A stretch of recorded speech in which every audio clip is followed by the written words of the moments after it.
আমরা এখন ভুটানে এসেছি। ভুটানের এটা একটা টেম্পল,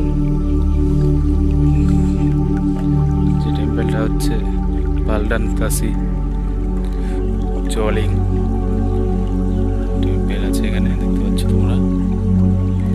সো আমরা এখন ভেতরে এন্ট্রি করছি।